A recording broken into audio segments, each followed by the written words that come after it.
another pre-show. Another 2 weeks have come and gone since we did this last. Seems like just yesterday. Kinda. Not really. I don't It's think. actually been 4 weeks for us, I think, hasn't it? No. We Okay. recorded 2 weeks ago. I don't know what it is. Yep. That's okay. Seems like it. So what have we done in the interim of last pre-show and this pre-show? Well, for me, I've been listening to a lot of a old favorite band of mine that I have not listened to much in the last couple of years, and then I just realized, I think a week or two ago, that they performed their last show in April of this year. But how did you realize this? Like, you came across the information? Yeah, so I don't remember why I did, but I searched. The band is called You Me at 6, and I searched them, and I was going to their Wikipedia page for something, but I saw, or maybe I was just trying to go to their website to look at something. I don't remember what it was, but I randomly was searching You Me at 6 for some reason, and I noticed their Wikipedia page said You Me at 6 were a band, and I was like, and I had like a stomach, like a pit in your stomach, like a gasp moment. And I think I gasped for real also. Yeah. And I clicked on it, and it said that they announced that they were going on a farewell tour, and that they announced it last year apparently, and then they did their last show in April, and I was like, what the fuck? So like, because I had been like listening 4 to months this band before since this, I was in like junior high. Yeah. 4 months before this recording, I guess. Yeah.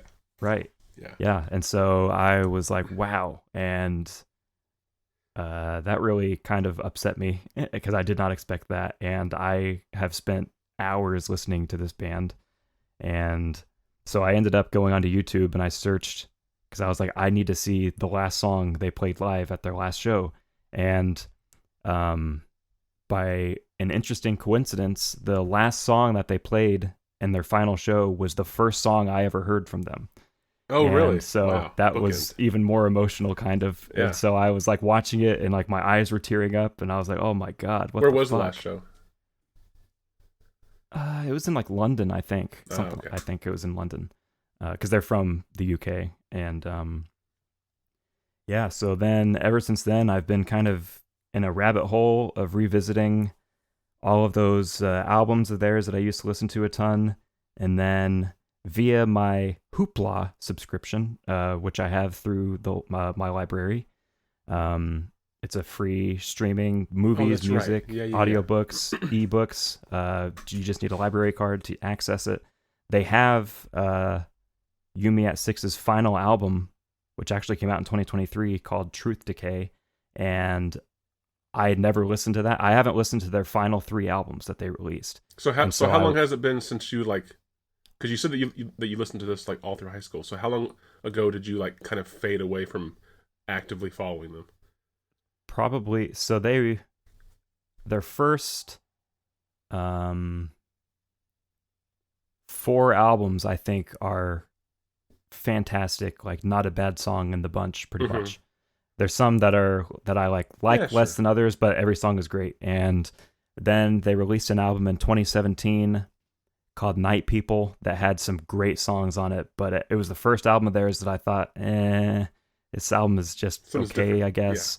Yeah. And was that you or was that the band?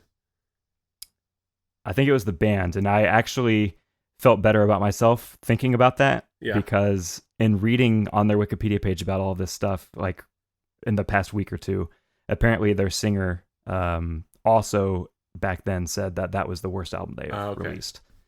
And so, but then they released their 6th album after that one, which is, so the band's called Yumi at 6, and the 6th album is called 6 VI, like as in the Roman numerals. And I remember that album coming out, and I listened to it, and at the time that it came out, there was a couple of songs on it that stood out to me, but then the rest of the album didn't really do anything for me, from what I remember, but I haven't listened to it since.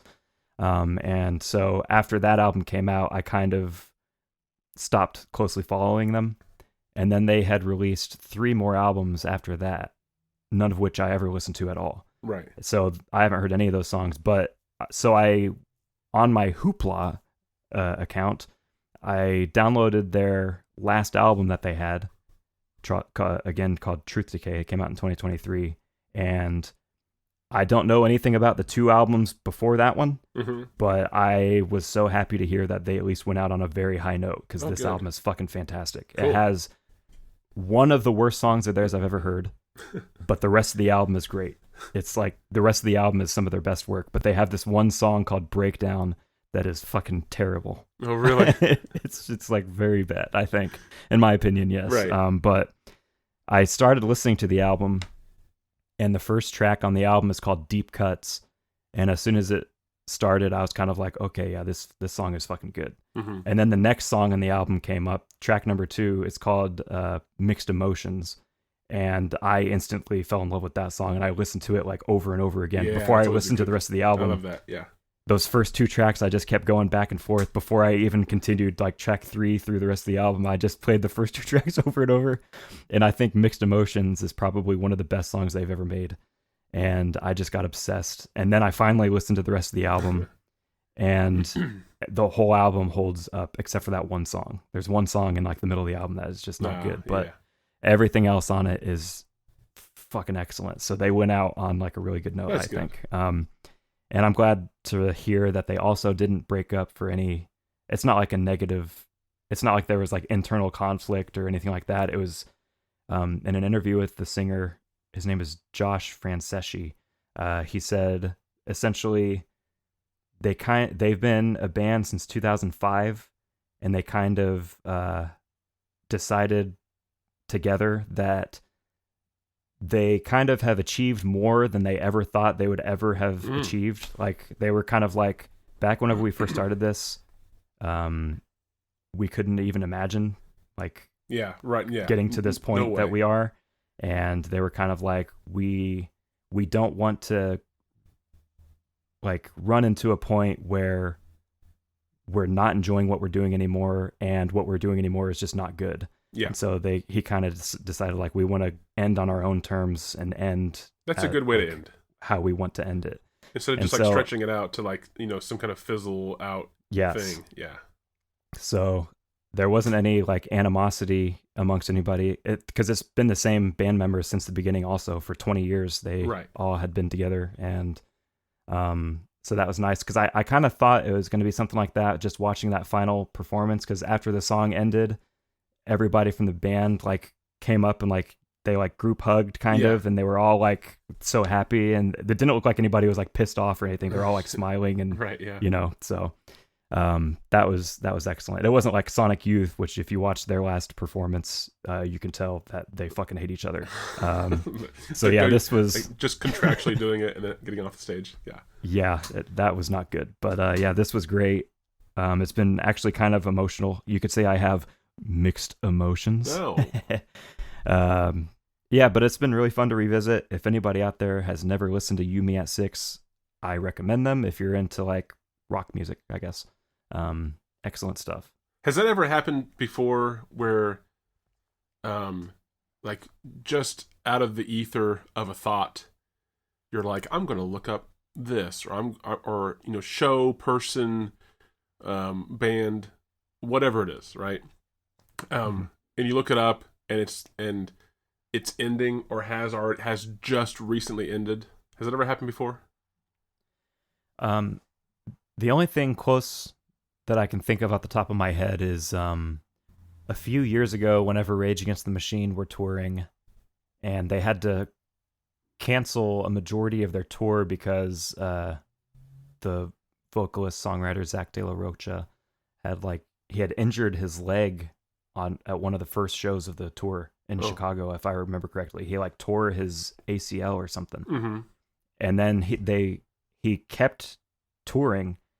He performed several shows just sitting on stage, like with his leg propped up, but still performing the songs, which is fucking cool.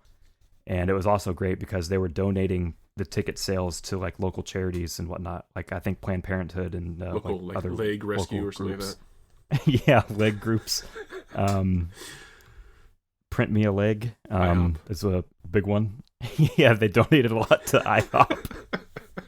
But no, so they they performed several shows with him just sitting, and then at a certain point, they just canceled the rest of the tour. But there was kind of like a like, we unfortunately have to cancel these shows, but we'll be back. And then it was just kind of radio silence for a while. Right. And then out of the blue, the bassist had a statement saying like, we will not be touring again. And I was like, what? And then I went to Wikipedia, and it had changed to Rage Against the Machine were a band. And I was like, what the fuck? And then that was it. There was no like further communication. There was just a statement. No, the bassist didn't make that statement. It was the band had released a statement that just said like, we will not be touring again. Thank you, basically is what it said. And the bassist had come out and said like, he pretty much said like, I don't know, I'm just the bassist. They don't really tell bassists anything. It's essentially what he said. It's open play. And nobody else ever said anything else about it. Rage Against the Machine got inducted finally into the Rock and Roll Hall of Fame, and if I'm not mistaken, Tom Morello, the guitarist, was the only one that showed up to the ceremony. And there's just never been any other mention about any of it. But that was just it. So that was based off of you just like randomly looking them up one time. It was less random, I think, just because they had canceled their tour, and it was just a little bit of time later, and I was kind of like, oh, I wonder if there's been any updates, and I just searched, and that's what I found. Right. Yeah, because like, so it was a little bit less random, but it was still like sort of right. Yeah, I mean, you were just looking up like the tour date, not yeah, there was like still around a specific reason. Yeah. And all of a sudden the band doesn't exist anymore. So like, yeah, I don't think I've ever done that myself where like the group or the artist or the show or whatever like ceased to exist, and like I wasn't able to see them or go to it or whatever. But I have done it many times where I'll just be like, I'm bored, or like my birthday's coming up, or I have free time coming up, I want to do something, what is there to do? And so not with any like like I want to see this, or I want or no focus as far as that goes. And I feel like it's happened multiple times to me where like I will go and look up stuff to do around me, and usually live events show up. And it feels like more times than not I will have literally just missed like a concert that I would have loved to have gone to see. Like the tour was coming through the area, or the area for me was within 5 hours, right? And literally like the weekend that I'm looking it up is whenever they are the closest, and I have no way to get there because I'm planning for like 3 weeks out or whatever, right?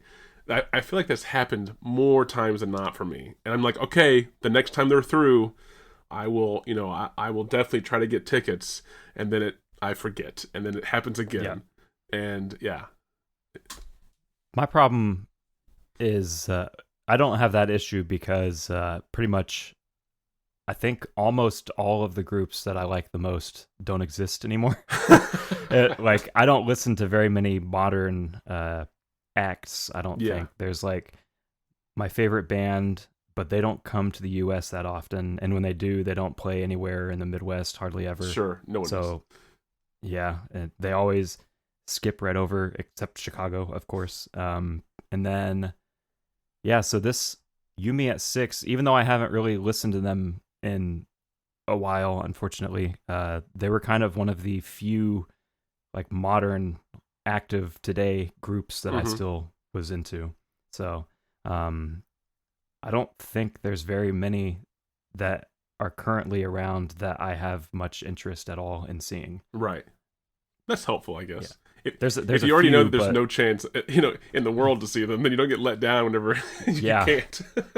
we kind of have been talking about seeing that President band that we talked about recently at some point, but I also don't know if I would want to go to one of those either. Well, and even then, I feel like that's going to be another one that's going to be on one of the two coasts. Yes. Which hopefully next time, because I think they only had like 2 shows here this first time. Whenever they come here in a few months, but hopefully if they come back, they have more shows. But by then, they'll probably be at bigger venues because they're like growing pretty quickly. But I just still don't know if I would want to go because I've watched videos of them live and it's just a sea of cell phones. And I don't want to go to a show where it's fucking people holding phones in front of my face. Yeah, recording the whole time. Yeah. Yes. I mean, so I'd have to be in the front row if I was ever going to be at a show. That way I don't have phones in front of me. Right. So like, I'm not saying that I don't record a moment or two, just for my own sort of bad memory. Right. But what really bothers me is whenever you go to any kind of event and the recording is just nonstop from beginning to end, like someone's documenting the whole freaking thing. And you sort of wonder, like, is that person even like in the moment at all, or are they more worried about like the framing and zooming in and out, and yeah, it just bothers me. Like, if you have that much money to go and do something and then not pay attention to it in the moment, why, go spend your money on something else, I guess. I always have these weird thoughts too. I guess this is like Thomas's old man moment. Yeah, where, old man corner. if I ever see, how you see those things where like celebrities on the red carpets, where they'll like go up to the railing and like they'll get like selfies taken with like the fans that are there and like sign stuff. Yeah.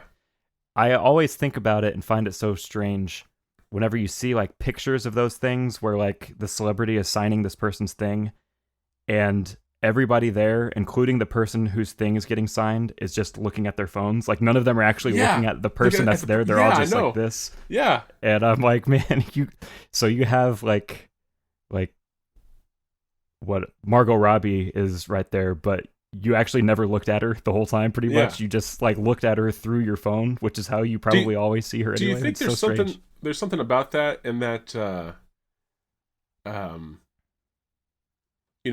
those people only exist on a screen of some kind. So now we're getting into Will's weed corner. Yeah, right. Man, you don't even know. But I'm just wondering if it's one of those, if it's some kind of like psychological thing where, in the moment it's more real because they're looking at it through the screen. They always see the person. It's so hard to believe in person that you're looking at the thing that you've only ever seen on a screen. Yeah. Maybe. Yeah, I'm not trying to excuse the practice, but I'm just, right. wondering if that's maybe the mindset. Yeah. Yeah, I have no idea. I definitely think if I was at one of those things and like Brad Pitt was there, like meeting people and stuff, I would absolutely not have my phone out. I would probably take a picture of him from like a distance, but whenever he's in front of me, I'm gonna shake his hand and like say hi and like look at him in person. Yeah, I mean, me, I wouldn't even like go and shake his hand. I would just be like from like 40 feet away, just being like, "That's cool, that's Brad Pitt over there." Like step back into the crowd, like fucking the Simpson gif. Actually, if it was Brad Pitt, I probably wouldn't care that much. But anyway, but yeah, I see that too sometimes where you're just wondering if people. And again, I'm not saying I don't do that. I catch myself doing it sometimes too. Like when I went to see Weird Al, I wanted to like document a lot of it in the beginning, and eventually I just kind of like told myself, I'm going to record like a few seconds of a couple of the songs that I like the most, but just for my I don't care about like the framing or if I'm capturing like whatever. This is just for me, like 15 years from now. Being like, oh yeah, I went to that, and there's that moment, right? It's really just for me. But there were people there who were just like the whole time recording it, and I've been to other shows, or even things that aren't even I guess is like notable, like fucking like a parade or like a fireworks show, and people just like record the whole thing too. And it's just like just put the fucking thing down just for like 10 minutes. Yeah, you're absolutely never gonna watch that again. And no one is like gonna care to watch it either. That's kind of anytime I'm on trips or travel anywhere, I might take a couple of pictures, but for the most part, I don't really do pictures and videos because I kind of realized very quickly that like I absolutely never just look through my pictures Right. on my phone or anything. Yeah. So this is a complete waste of like my time, and I Sure. could just be looking at this thing in person instead of like through my phone screen. See, so I'm of the age that photos used to be tangible, right? Yeah. Well, And same. as a young person, on every trip that I went on, I always had multiple disposable cameras. Yeah. And then even the family had like an actual film camera with the cartridges. So we had multiple cartridges or whatever. And I was burning through like I just everything was getting like I have so many photos from whenever I was between the ages of like 8 and 14, 15 of just the dumbest possible thing to take a picture of that you have to print out that costs money to print out. It's not like the age of like now where you can just take photos of everything and it costs nothing but storage space, right? So I have so many of those photos and they're in stacks and photo albums. I don't know why I've kept them, but yeah, whenever I was younger, I was that kid. I wanted to document everything, every frame of every moment. And then I got a video camera or access to a video camera and I wanted to like film everything. And then I don't know what happened. Like sometime in my early 20s maybe, after I'd gone to California and back and seen the countryside via train, and I got lots of photos of that. I don't know. I just was like, I don't have a need. One, I don't have anyone to share this stuff with. Two, I don't see how anyone would possibly care about this stuff. But three, and less self-deprecating, I guess, is that I am now of the mindset that go and experience it yourself. And if you can't, that's unfortunate and that sucks, but you shouldn't experience it through my shitty video and photos. Like I'm putting a filter on it by, not giving you the quality that I got. So that shouldn't be your experience of this thing. And, and maybe there's an argument against that about, you should document life or whatever and share life. And I could maybe be swayed on that argument. But right now I'm of the mindset that like, I just want to experience a thing. And if I am unable to tell anyone about it because I forgot about it, then so be it. I mean, I don't know. That's where I'm at.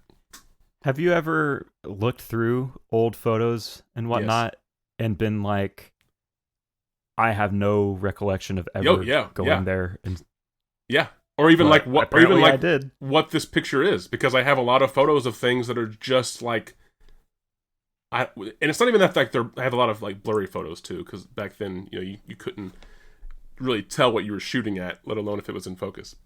But there are also things where I'm just like, I don't even know where I was at or why I took this photo, or like what was my what was the mindset of me in that moment where I was like, I got to capture this for later, or I've got to capture this to be able to better explain it to someone else whenever I show them, because now X decade removed or whatever, I'm just like, I don't even know what the fuck this is, And so whenever my grandmother died, we were going through old, albums and there were just so many of those like envelope type things, where you'd get like your prints back, right?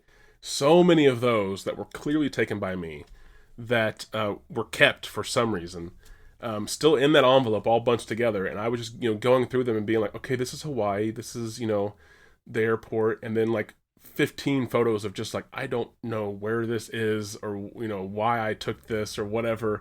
And it's clearly not Hawaii or the airport. So I don't know where I was at whenever I took this, So I have, many albums that have photos like that. And I just don't know why I took them. Were they developed at Walmart or were they developed at like CVS? Yes, there are some that were developed at CVS, but we have a lot that were developed at Walmart. Yeah. Yeah. I have some of those as well. Yeah. Here somewhere still. Well, I mean, and a lot. We have even some that were like the original. Well, maybe not original, but whenever they used to actually develop them at Walmart, so they didn't send them off. Like they had the machines there. We have some of those as well, because it has like the 1 hour Walmart stamp on it or whatever. Yeah. So yeah, a lot of that stuff. And again, it's one of those things where in the moment you think, and I guess this is where my mindset is on this. In the moment you think, this is important, or this is amazing. I need to permanently freeze this in time, right? And that's a valid perspective to have, right? Whether it be a sunset or a party or a gathering or an event or whatever it is, right? For whatever reason you were moved to think this is so incredible or so important or whatever, that I want to freeze this in time forever and be able to look back on it, right? And I'm not saying that like there aren't also photos that I have that did that, where it took me right back to that moment, right?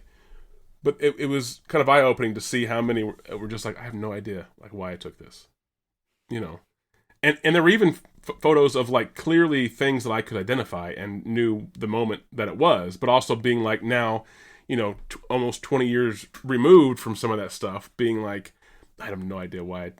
It's cool, but I have no idea why I thought I needed to take a picture of it at the moment. Yeah. So even more so now with the phone. I mean, I think I would have to say a majority of my photo library is probably just me taking random photos of things to remember it for like a conversation or myself or like a project. It's not like stuff that's like important, be like for like life. It's not like life moment stuff. It's like, oh, I need to figure out how to build this, take a picture of it, and that, or it's like a screenshot or whatever. That's most of my library now, is that kind of stuff. Yeah, I have multiple IMDb page screenshots of movies that I plan to use for our show. Exactly. I have a lot of those. Yeah, so it's that's really what I guess photos are anymore. And I'll come across a movie that has a really interesting description, and I'll screenshot it, and I'll be like, later I'll find a movie that I can pair with that. And there's just a whole bunch of random stuff like IMDb screenshots. I mean, there are still photos that I take of things that move me in some way, right? For however much, right? Like occasionally, and I think this is like a really good feature, that if there is any positive to digital photos, especially like smartphone photo type stuff, I think this is it. And that is like the memory feature, where like it'll be like, this is what happened 5 years ago, and it'll just like show you like the image that you took, right? Occasionally that works in my benefit. Now usually it's like a random photo of like a fucking shelf or like an object or a screenshot, right? But sometimes it'll be like an actual moment. I'm like, oh yeah, like that was something cool, right? The one that frequently happens for me on my phone, and I guess just because I don't really have anything else that's like noteworthy or visually appealing. But it was the time that you and I went to that abandoned highway, mm-hmm. and we took I took photos of just like the sunset and like the flowers and like I did too. Yeah, landscape, right? Because it was cool. So that will occasionally pop and be like, oh yeah, fuck, that happened, I hear that. Oh yeah, the race truck that's outside. Yeah. So that's like the one positive thing that I like about the digital photos, like the smartphone photos, is that feature. Otherwise, I literally will take a photo of something thinking that it's important or majestic or beautiful or funny or whatever, and then it's gone. I hardly ever go back to it. Yeah. Well, no, those things I actually do go back to. For a purpose. I just end up deleting them like right away, because I'll get home or start to work on that project and be like, okay, I'm done with this, and then it's gone, But there's stuff from like years ago that I've not gone back to look at, So I don't know. I guess maybe one day in the future, all that stuff will be downloaded to our psyche or something. I don't know. Yeah, that's probably sooner than we know it. No, hopefully. Yeah, so a weird fourth wall break where I will warn anyone listening that we are about to probably get into spoilers about two different films that we recommend. So if you have not seen Weapons, we're about to discuss that movie a little bit, and then 2025 horror at feature. the time everyone is listening to this, it's probably available on like VOD or something. I bet. And then the other one that I wanted to touch on is called Rap World. This is a 55-minute comedy, and it is available on YouTube from one of the guys that made it. You can just search Rap World full movie, and it'll come right up. Rap World. If you RAP. don't want spoilers about either of those two things, turn it off now, or just keep listening because you love us. Tune in Monday, I guess, because we don't really know how long this is going to go. Yeah. Yeah. So, what should we talk about first? So we just watched Rap World. Okay, we'll start there. This is a movie that I discovered through Letterboxd because filmmakers Adam Wingard and Simon Barrett had watched it and logged it on Letterboxd. And I had no idea what it was. I'd never heard of it. And I believe they're the only two people I follow that have watched it. Yeah. And sorry, I'm just going to butt in and break the fourth wall again. This is... Okay, spoilers are important for both these movies. But oddly enough, I think it's more important for Rap World. Because I think if you know anything about this movie from us or anywhere else about what we're about to talk about it, I think it might taint it a little bit. And it's such a really fucking good movie for what it is that you have to just go in and just watch it. So, whereas Weapons, again, spoilers are important, but I think by the time that this comes out, you will have seen a GIF or an image or trailer or something about the movie, and it's still a good movie, and it'll still hold up, even if you hear us talk about it. But Rap World is the one that go in completely blind, and 55 minutes, just go watch it right. Pause, come back, and then listen to this. Yeah. And the first time I watched it completely blind. I just saw it pop up on Letterboxd. I searched it, and the description was something along the lines of like a group of friends set out to record a rap album over the course of one night. And I was like, okay.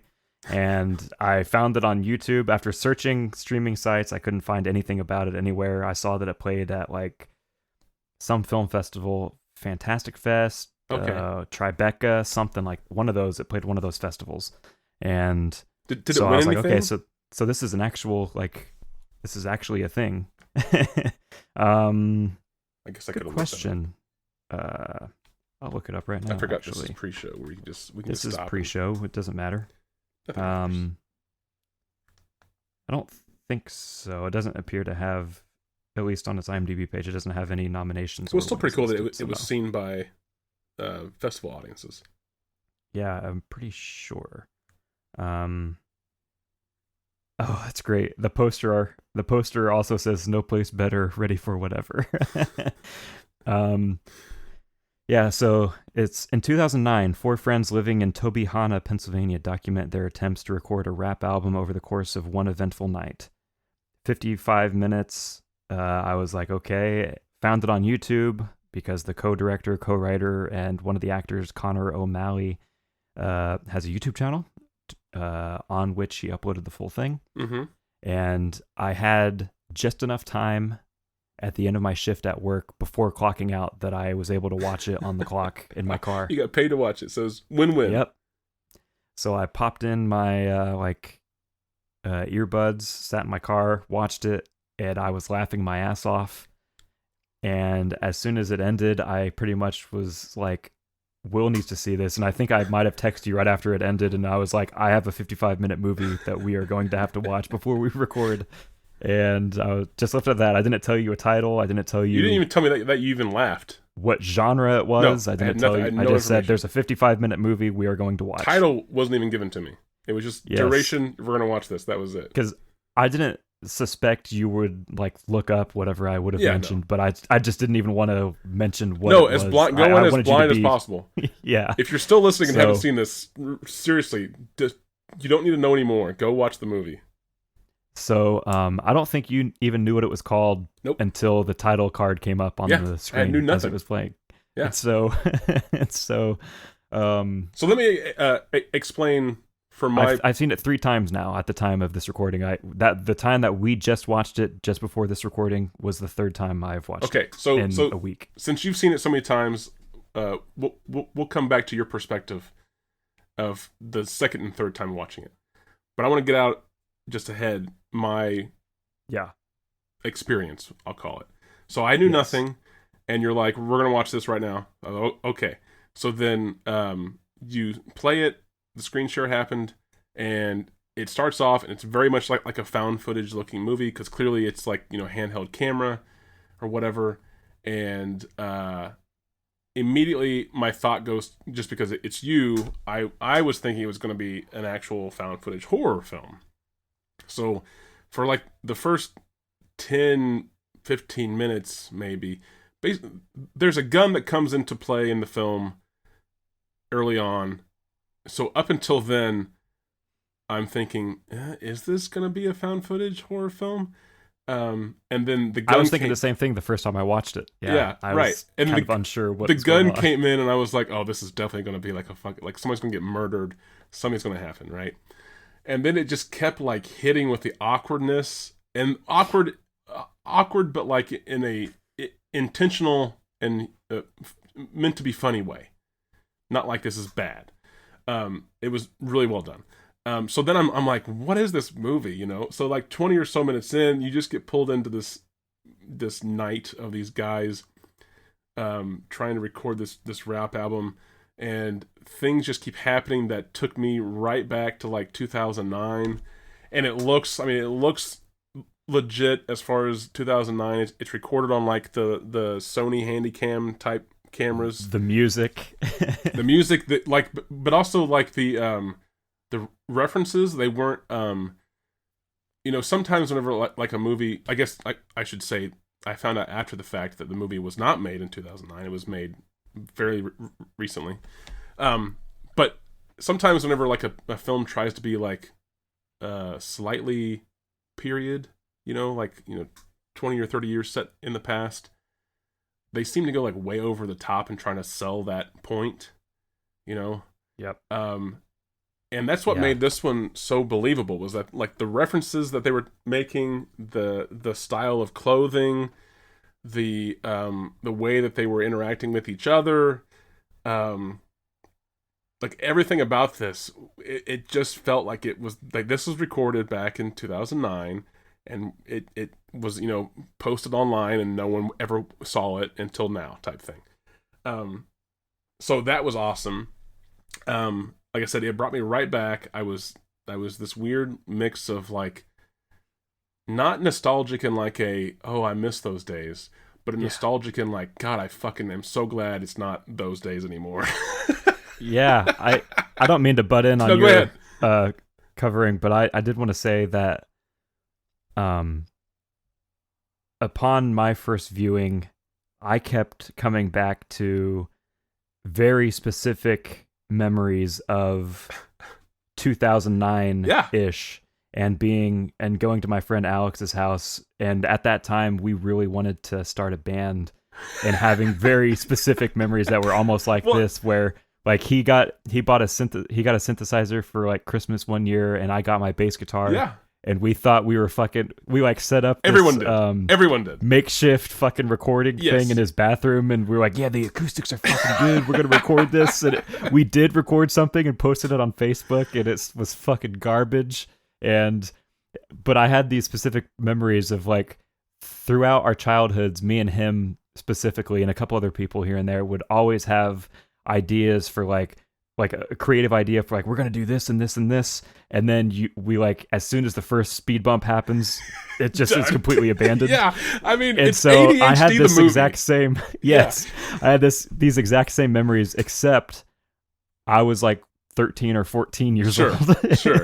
And so these are fucking grown men. So I was like a senior in high school, but I had similar memories too, in that, well, one, I knew a lot of friends of mine who were aspiring rap artists, or like that was the thing everyone wanted to be, and and clearly nothing ever came of that.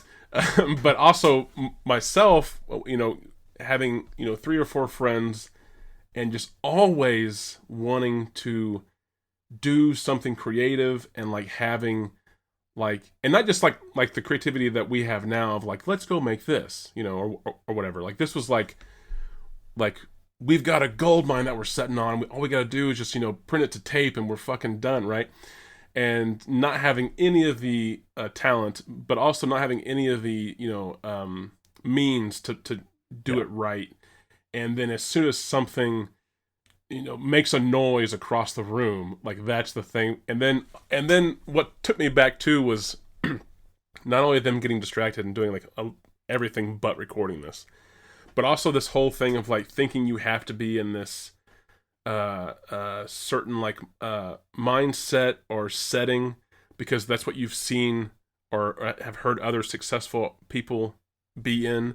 Like in the film, he puts a green light in the room. He's like, the whole room is lit with this one green light. You can't fucking read the lyrics that are on the paper that they wrote, right? But so in an actual studio, it wouldn't be like green light, but someone saw that somewhere and was like, oh, that looks cool. We got to do that here. So all those little things like that, I was just like, damn it. Like, thinking you have, a good computer and that's the thing that's going to set this apart. Not the, acting ability or the singing in this case or whatever, the art is that you're trying to create. It's the one tool that you got for Christmas or conned your parents into getting you or whatever. That's the thing that's going to make this awesome. Yeah. There's also the moment there toward the end where it's kind of like right before they actually start finally recording, where it's like late at night and they're all like kind of laying on the ground and it's like the low point in the night and they're all just like having that like the serious talks. I fucking have so many memories of those at my friend's house, and just like laying there on the floor and be like, man, I got like, we need to fucking like, I need to get a job at some point. Like, we need to because if we want to do this and this, we need the money, but we just don't have the money. If once we get the money, we can start doing this. And then like you also like in that same scene, they had that moment where they snapped back into like production. I've had that too. I've also the lead character Matt. He's like the older one in the group. I wasn't necessarily always the older one in the group, but I had his mentality of equally being concerned about not getting stuff done and also getting distracted and being a distraction for the group. Right. So that was great to see. So yeah, they delivered on all of that. And so, over halfway through the film, and on top of all that, just to cut in one more time really quick, go ahead. On top of all of those little bits and pieces, it is also very funny. Like they fucking it is the comedy but it's funny at least for me. Not like they're making jokes. It's exactly. Yeah, it's funny because it's so real. Yes. And it's like exactly. I mean, and you're just watching like reality and being like, God, this is ridiculous, but also relatable. So it's like not only is it like ridiculous and like absurd, but it's also like, God damn it, I know that. I've said it, or I know someone who did that, So that was what was amazing about the whole film. So about halfway through, clearly I don't feel any element of like horror in this. Or like by now there would have been. So I'm just thinking like, is this really just like we're watching, this 15 plus year old video now of these guys just, and I'm like, are these guys actual like just kids who wanted to make? Now they clearly look like they're older than what their characters are playing, but other than that, I was just like, man, is this real? And then the movie gets more and more absurd, and I guess spoiler alert, the big spoiler. At the end, whenever Matt gets shot because they're trying to record the sound effect of a gun firing, which they've been playing with this gun the whole time. It wasn't. You kind of felt it was going to happen. At least I did. I wasn't blown away that he got shot. I figured someone was going to get fucking shot, right? But also, again, flashing back to moments where like not with a gun, but I've been in those situations where like, if we do this for the project, it'll be great. And then later on realizing that like that was dangerous. Like we were not thinking right, and we were just thinking about the project, and trying to get the project done.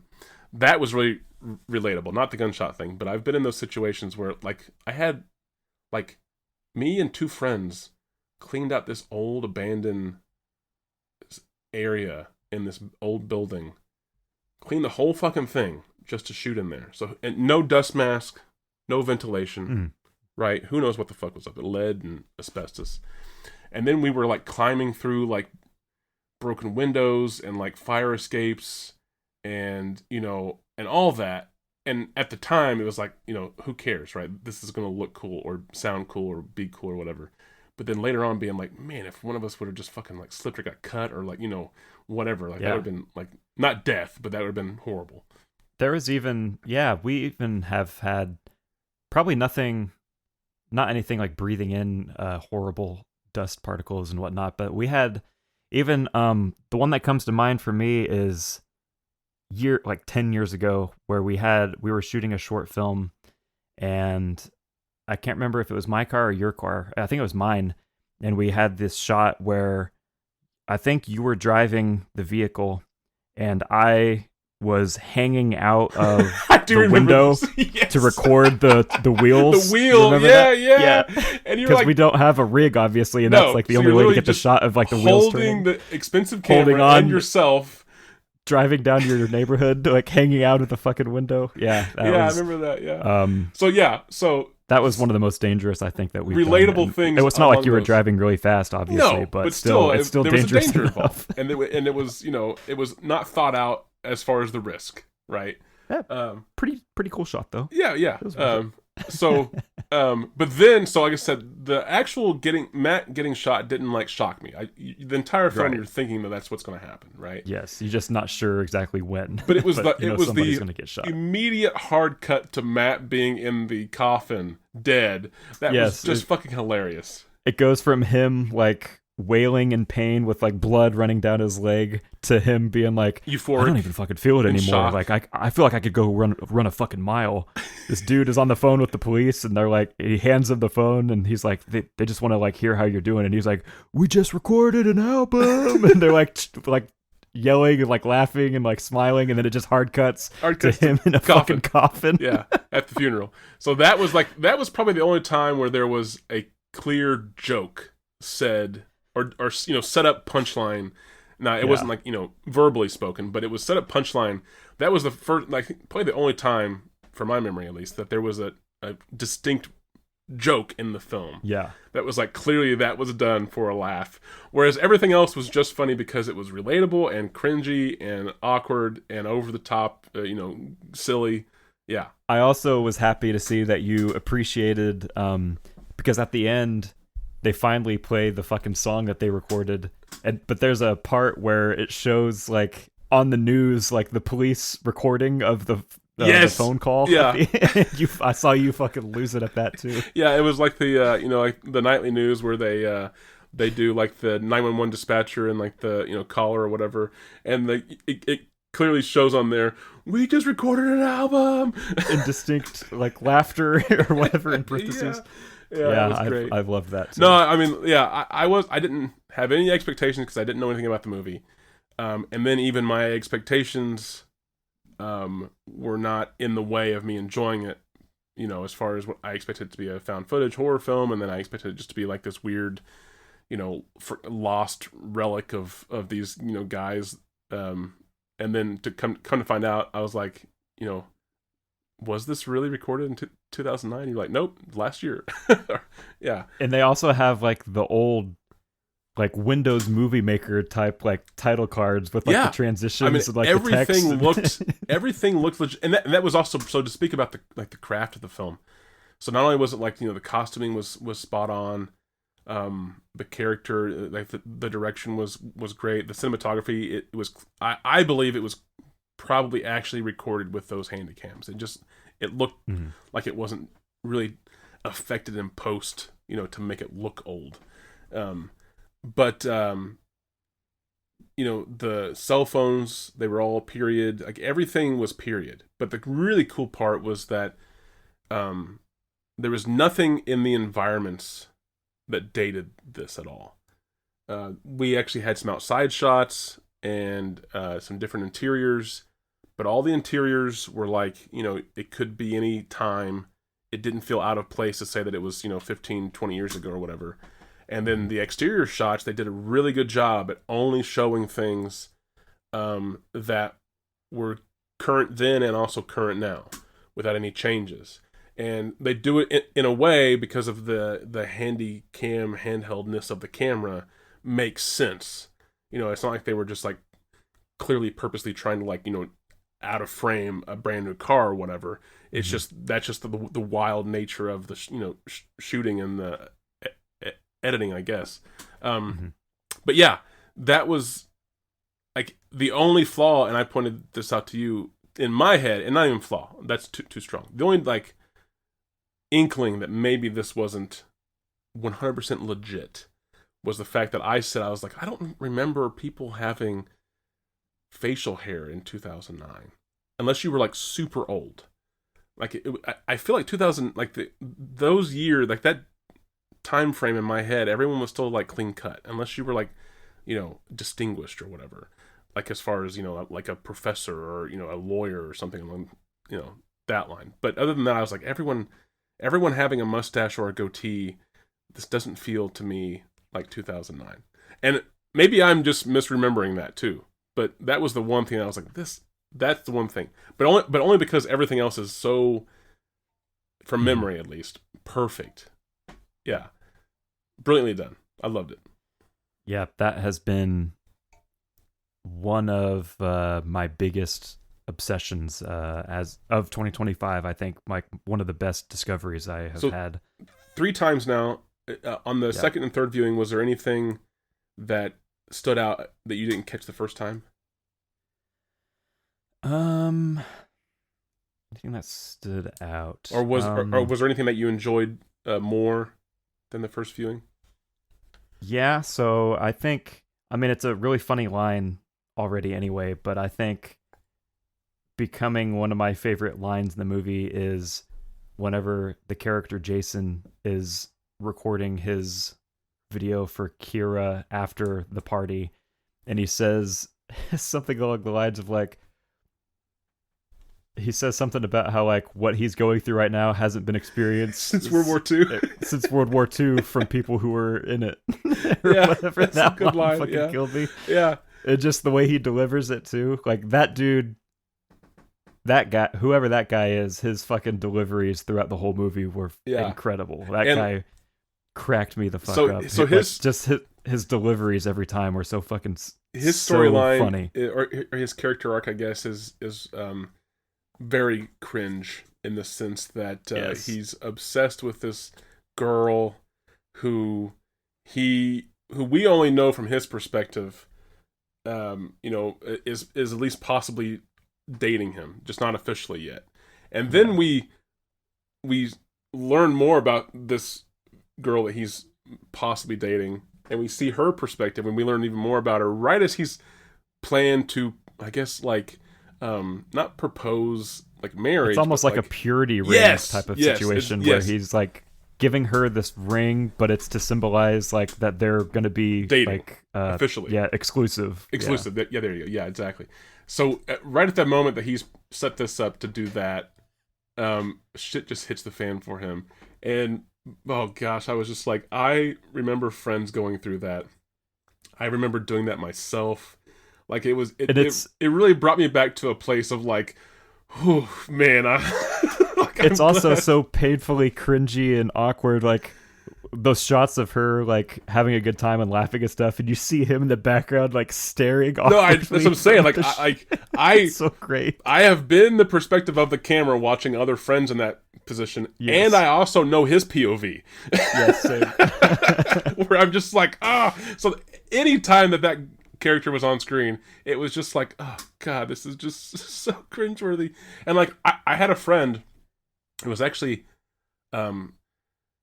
he was a grade lower than me, but we were all close in our friend group, and it was him and 2 of my other friends who first started a podcast together in high school. And that was, that's like 2007 2007, 8, I think it was, into 2009.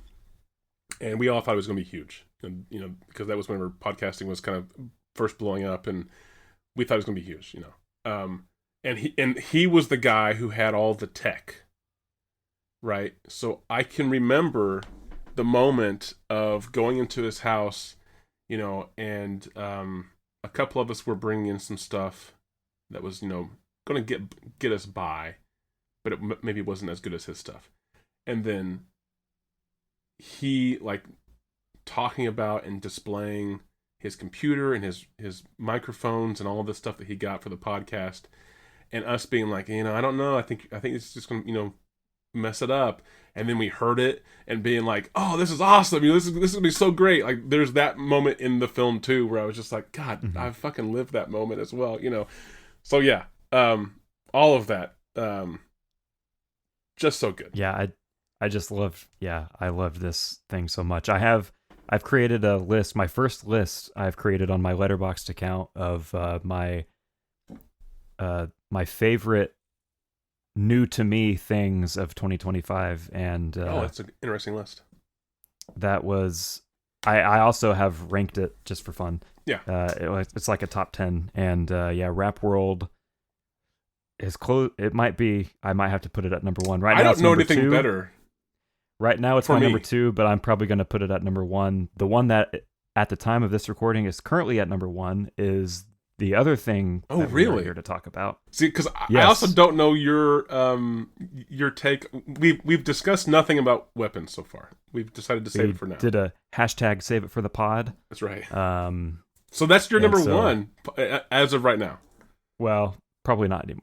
I think Rap World has to. It's still. There's no way. But yeah. Sure. I'm still surprised that it was your number 1. Mm-hmm. Really? Yeah, because okay. Because we haven't said anything about it? Or? Yes. And also because I was curious how you were going to take the movie as a whole. I'm not saying that, sorry, let me clarify. I'm not saying that I thought you were going to dislike the movie. I'm just surprised a little bit that for as much cinema as you take in, that you're saying that until Rap World that was your number 1. That's the only surprise there. Not that like you liked it. I figured you would, but yeah. Tell me why. Yeah, so I very strategically never said anything about it. I appreciate that. I saw it first. Me and my partner went and saw it in the theater opening weekend. We saw it at our local Cinemark in XD. Which is their kind of like knockoff, not as good IMAX that they do. And so that was cool. And so me personally, I knew of this movie's existence. Weapons. I only found out about it like maybe 2 weeks before it came out. Oh, wow. Really? I stumbled upon it. I don't remember if it was on Letterboxd or where it was that I saw this, or maybe it was like on IMDb. It was like the featured trailer or something. Mm-hmm. And I was like, weapons, and I clicked on it. And I think the IMDb description said like at 2:17 a.m., all of the children from this classroom went missing except for this one. And I was like, I think I text you assuming that you knew about it, and I was like, this is the kind of description that I read it and I'm immediately in. And I avoided everything else. I never watched the trailer. I never seen a single still image. I don't even recall you even sending that to me. I think I did, and I because I think you replied to me saying like I've been avoiding reading anything about this or something like that. Yeah. And I was like, my bad. I'm sorry. I thought you knew, but I did. I don't think I replied. But anyway, I knew nothing about this movie. So I pretty much, and I was like, oh, it's from what's his face who did Barbarian and that Whitest Kids You Know guy and whatever. And so I was like, Barbarian was pretty fun. Mm-hmm. This sounds intriguing just based on the premise, like super intriguing. Barbarian was, I think, a pretty unique, original movie. This sounds very unique and original. Yeah. Whether it's good or bad, fucking sign me up. And so I pretty much was locked in, and I just was waiting for the release. Went and saw it opening night. And so I knew nothing about it other than kids go missing at 2:17. So basically the opening narration was all I knew going into it. Right. And so I had no clue what to expect. I remember at one point being like, must have been 30 or 45 minutes in, and I thought to myself, like, it's so cool to have one of these moments where I genuinely don't know what's going to happen. Like, I have no idea what the fuck is happening or what is about to happen. This is because you get there are a whole bunch of movies even that I love, but whenever you're watching it the first time, you're like, oh, I kind of know how this storyline goes, and like you can kind of have an idea of like a loose idea. Yes. Yeah. But this was one of those times where it's so fucking cool to realize like I genuinely have no fucking clue what's going to happen or what is happening. And that was exciting. And I started to catch on to it having like the kind of like a Magnolia Pulp Fiction kind of narrative where it's kind of jumping around. We're like following one character. It comes up to a certain point, and right whenever it's getting to this point where you're like, oh fuck, it cuts and we go back to a different character's perspective. Yeah. And we follow them leading up to another similar point. But I was catching on, obviously, that was kind of what we were doing, and it was like a Magnolia Pulp Fiction type of situation. But I still, knowing the basic premise in the back of my head of like, these kids are missing. I don't know why they're missing. Why is this one kid not missing? What is happening? Still knowing nothing about what the fuck is going on or where this is leading was so fucking fun. And then we keep seeing this weird fucking woman. Yeah, like, what the fuck? At least, yeah. And so, to not to be too redundant, just the joy of being clueless as to what the fuck is happening in this movie. Well, and to interrupt here, for me, it wasn't just not knowing what was happening, but it was whatever I could even think of to assume that I knew what was happening, that was wrong. Yeah. Right? So it was completely, I whatever it was even I was trying to piece together, I was still wrong. I enjoyed that a lot.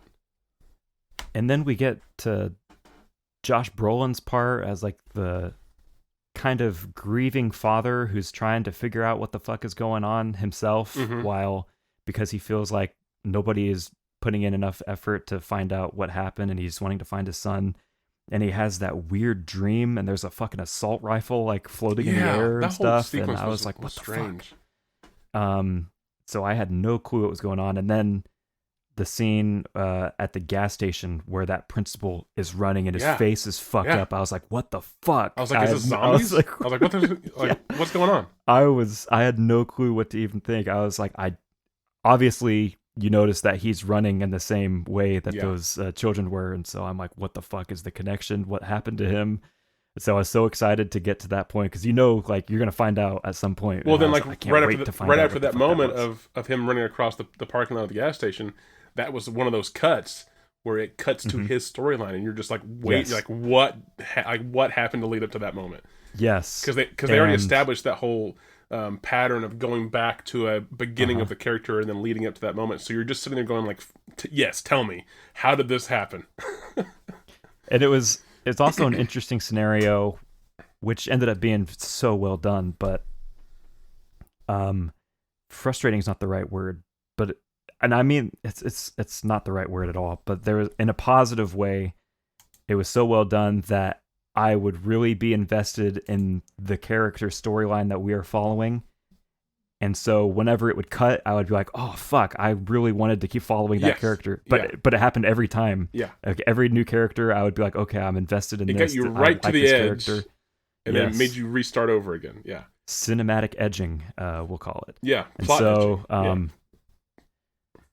And so whenever we got to the part where it was the principal character and we are at his house, and we kind of start to learn a little bit about the Gladys character, which is the freaky lady that you mentioned.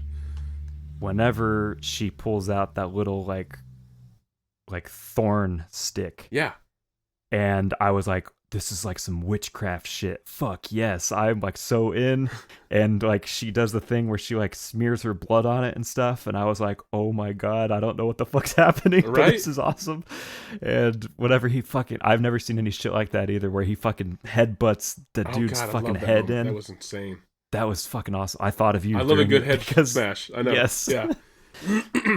And so whenever I but kind sorry, of but that head smash was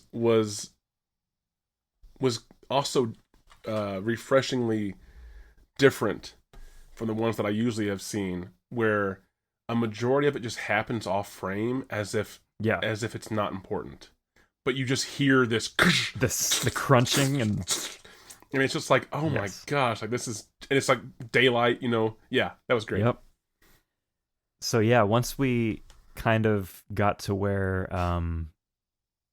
I kind of was realizing it's like a witchcraft scenario, like a voodoo type, for lack of a better thing. I was very happy actually that there wasn't, it's not like we ever get a ton of background information on any of that, or like it's not like there's ever one of those cheesy explanations of like, oh my god, so that's how it works, and they explain like how this works and why it works and stuff. It's just that's a thing that is happening, and she can do this thing, and I love shit like that so much. And I love the like the drug addict character. I thought that whole segment was very funny. So yeah, all the characters were very likable. I as we were getting closer to the end, I really did not want to see anything bad happen to any of those characters. I had like including Gladys. Right, yeah, including Gladys. I had one of those like a cringe moment whenever the cop asked the drug addict if he had any needles, and he put his hand in his pocket and he got pricked, and I was like, oh my god, no. I was like, oh fuck. Yeah, he freaked out. That really fucking weirds me out. But so how are you with the 5 needles to the face in the tent? That was fucking awesome. That was very disturbing. No, there was something, because I was thinking about like him asking if he had any sharp object, like anything that's going to prick me in your pockets or whatever, and he said no. And I was thinking like, oh my god, like what if he had like a needle in there? Like these cops, anybody could just say no. Yeah. And then it fucking did happen, and I was like, oh god, you don't know what the fuck that needle has. That's just so disturbing to me for some reason. And so yeah, just kind of the thrill of not knowing what's going on, and then kind of like the piece by piece, a little bit of information at a time. I love that kind of storytelling, culminating with the climactic, the children chasing Gladys, which was like, sort of hilarious. It was so fucking good. Our whole theater was laughing. Yeah, like it was over the top. so fun. And a friend of mine back in Anderson was texting me about it. He asked me if I had seen the movie, and I said yes. And I remember he texted me, I was laughing at times that I think was inappropriate to laugh.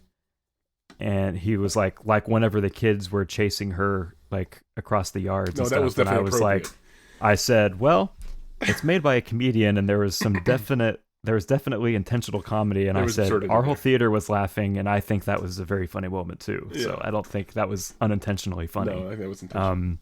But yeah, he really liked it. That wasn't like a negative comment. Sure. But yeah, I thought that was fucking awesome, and they just like rip her apart, kind of like in the zombie movies, how they have that scene where like there's always one scene in every zombie movie where a person just gets like ripped apart with hands. And they had that like with all these little kids fucking ripping her apart, and that was fucking amazing. Yeah, she gets her ending or her demise is well earned.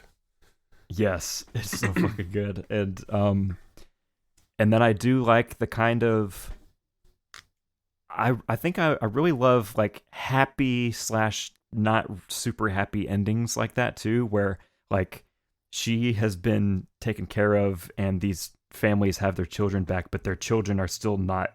They're not completely back. It's not like the spell was magically lifted. they're like they're just like a vacant version of themselves now, and they still have to be like fed, and they're just kind of like blank. Yeah. And I love the narration of like a couple of them have since like begun speaking a little bit, but it's still, I love that ending of like, it's not a completely happy ending. It's still kind of like, I don't know. I just love stuff like that. Well, it's like they survived, but they're also still victims. Yes. Yeah. S. Craig Zoller's movies, all three of them that he's made so far, at least, have a happy, not happy ending. Yeah. Where like bittersweet, man. Where like they kind of complete the task that they were setting out to complete, but not everybody survived. There's still consequences. Like, yes, there's a happy, not happy ending. And I think I love endings like those. That's very interesting to me, because it's not a downer ending. It's not a happy ending. It's like a perfect in between. Reality. It's so good. If this were real, this clearly would have, fallout as well as a reward. Yeah. No, I mean. So yeah, I think I was just kind of was just in love with the, in my opinion, originality of it, and the uniqueness of it, and the fact that in my opinion, it was pulled off so well. Like, every shot was fucking great. All the performances were amazing. It wasn't one of those movies, because I was really getting nervous that it was like, this is fucking amazing, and then I'm so nervous that it's going to end on kind of like an ending that's not going to live up to the rest of the story. Which could have been, that wouldn't have been a shocker if it did that, because a lot of movies, they build up such great first and second acts, and then the climax happens, and it's just like, okay, I feel like that's an issue with a bunch of like A24 movies, where they'll have like amazing setups, and then the third act just kind of like fizzles out, and then it just ends. Yep. And I was kind of getting nervous. I was like, I really don't want this to be one of those, because everything else has been so good. I'm going to be disappointed if it kind of just fizzles out and just ends. Yeah. And not even so good. Everything was like superbly great. That, like, yes, exactly. They set their own bar so high that you're just kind of expecting them to, fumble something. Yeah. And so I was, it was just wonderful. It's just such a great, unique horror movie, and the comedy, the humor in it worked really well, and it didn't like take me out of it in any way. It fit in with the tone and everything very well. I liked reading that he wrote that script.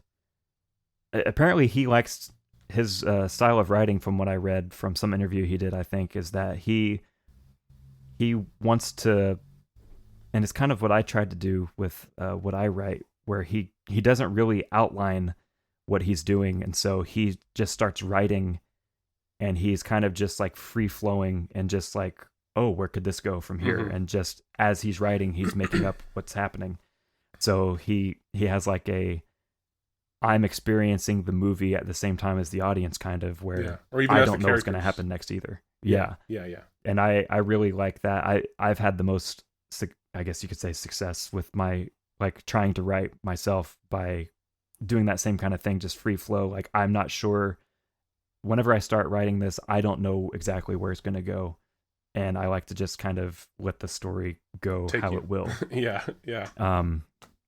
And so I thought that was really cool to read. And I don't know. Yeah, this was just my personal pick of favorite movie of 2025 so far, at least. Hands down. Favorite feature film now that the rap world has taken. Well, I mean, as far as like things that have come out this year, it's easily my favorite of the year. But yeah, as far as first time viewings of 2025, I think Rap World is it's probably my number one, because I've watched it 3 times, and I think about it actually quite a bit. Right. Yeah. So Weapons, for me, I knew even less. The only imagery that I had even seen outside of the title being mentioned was, I had seen the still of like one of the kids with his arms out running across the road. So I'd seen that, because I think that's like the main poster or whatever. It's like the silhouette of kids. Yeah. Yeah. So I'd seen that on Twitter. I couldn't avoid it. And then I'd also seen an image that the only reason I looked at it was because I didn't realize it was even associated with the movie until after the fact. But it was actually there's an image that's like a top-down view of that tray of hot dogs that the principal and his husband are enjoying. So those are the only two things I'd seen. And then you sent the synopsis about like the 217 missing kids, and I was like, okay, that's more than I knew before going into this, But so I told you, I was like, I don't want to know anything. And thankfully, you didn't even give me an inkling of like if you liked it or didn't like it, or anything. So that was nice. So yeah, went to see it knowing basically nothing, except for that some kids went missing apparently, and that the title was called Weapons for some reason. So. Yeah. There was an opening shot that I really loved a lot. Well, not opening. It was an establishing shot of the school, but it was early on, and it was like this very fast like tracking shot like into the building, and that I loved. Like that was like right away. I was like, oh, this feels like it's going to be something different, like something good, just from that one shot. And then the rest of the cinematography really caught me too, specifically. Again in the beginning where the teacher walks into her empty classroom and the narration is going constantly in that first part of the first act, and you see her empty classroom, and then the camera switches sides behind her, and that's whenever the reveal of Alex, the one kid, and that was great, all that, because stuff like that makes me want to like go back and watch it again and to see if if you could tell that Alex was in there, or did he just magically appear, sort of thing. But yeah, so same with you is that I did not know where the movie was going.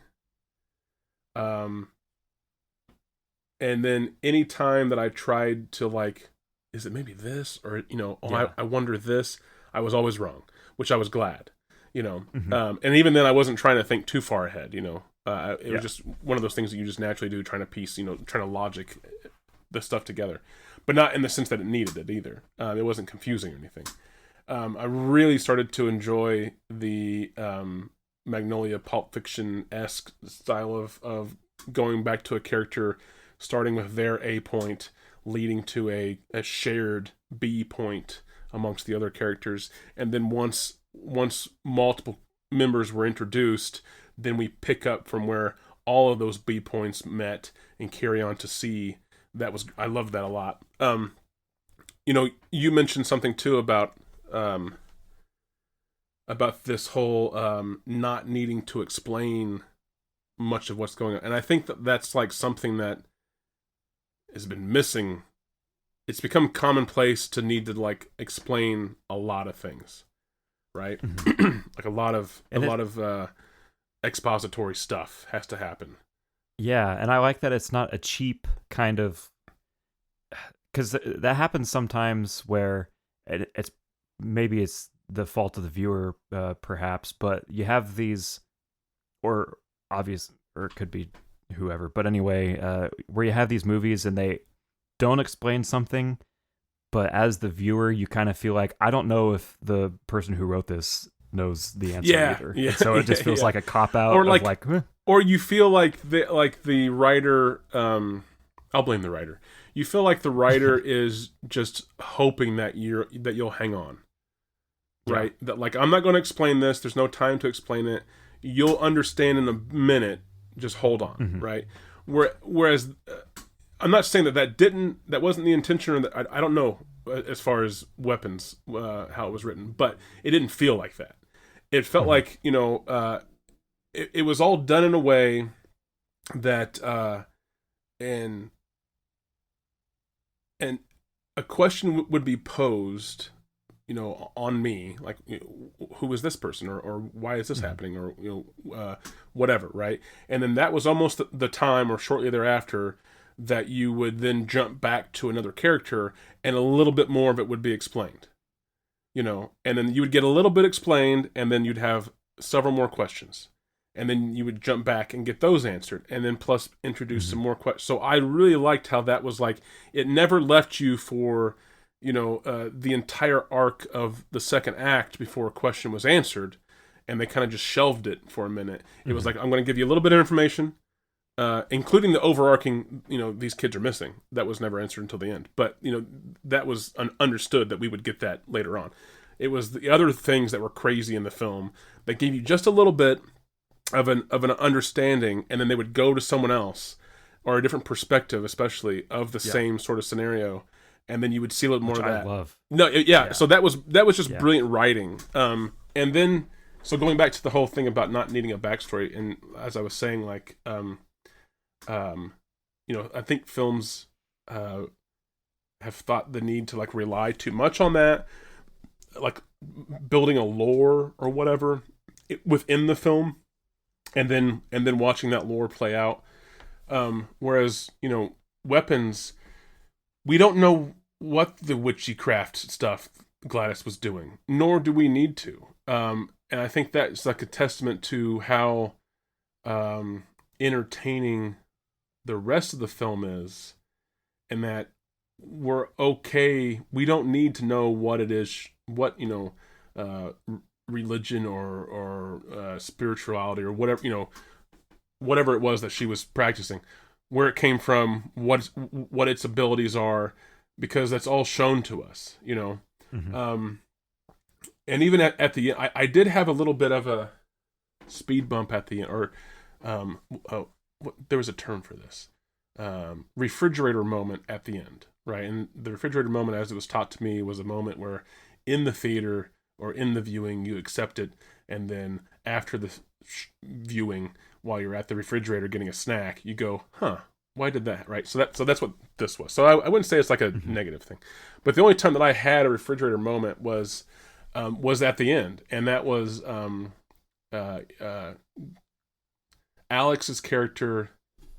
He's being attacked by his parents because he crossed the salt line, and the teacher, I can't remember her name, Miss something, right? She was being attacked by Brolin's character because he had been turned, and he had been turned because he had crossed a salt line. Or, there's a lot of things happening in the house at the end, right? So Alex finds that bonsai or whatever the plant that the twig came from, that Gladys, the old lady, had moved into the house with. He sees it, and then he starts to piece together, he saw what she's done with this, so he's going to recreate this moment of voodoo or hook'em or whatever, hocus pocus, right? So he gets a twig and he cuts himself and he does the whole bowl thing, and there's an item, and then he snaps it. And all the kids then chase after Gladys. And I was wondering, well, why didn't Brolin's character and the cop and the druggie also Alex's parents, why didn't they chase after her? Right? And maybe I just missed something. So I shelved that. But then, as you told, Gladys gets ripped apart by the kids. Right? She gets totally just destroyed. And that's what breaks the spell on everyone. Everyone like snaps out of it. Well, the kids snap out of their killing spree, but they're still like, stunted or whatever, right? But Josh Brolin's character like realizes that he's, not where he thought he was, and he, goes back or whatever, and Alex's mom and dad, they stop attacking him and they hug him. So like, everyone's back because Gladys is dead, right? But it was Alex who caused the kids to go attack Gladys. So I had a thought in the movie, like in my seat, I go, oh, fuck. Like I pieced together an ending that didn't happen, but I was worried was going to happen, in that we're going to have to kill Alex to get these kids back. And I was like, oh, fuck, that's sad. I was like, oh, man. and maybe that is the point, and maybe that's why the kids are still... in the state that they're in, maybe. I don't know. And his parents, yeah. Right? And we're just not going to kill Alex to not make the movie super sad, right? But that was the only time where I questioned anything after the fact. right? I still don't care like what she was doing or where she learned this or where, is she, how old is she really? I don't question any of the fact of like the power. And I don't even really question the weird moment in Josh Brolin's dream where he saw like the you know uh, heavy machine gun type weapon floating above someone's house like it was like in a video game. I didn't get that in the moment, and that was also never really like explained afterwards either. But I don't even question that because I'm just going to say, hey, that was just a dream, and he was just, it was just weird. But yeah, other than that, that's the only thing that I had that was just like, why did Alex have control, and whenever Gladys died, everyone snapped out of, even though Alex was the one who had them in control. That was the only time where I was like, that seems weird. But I don't count that as like a plot hole or a flaw. I just want, that's like the one time in the movie where I do want like a little bit more of an explanation.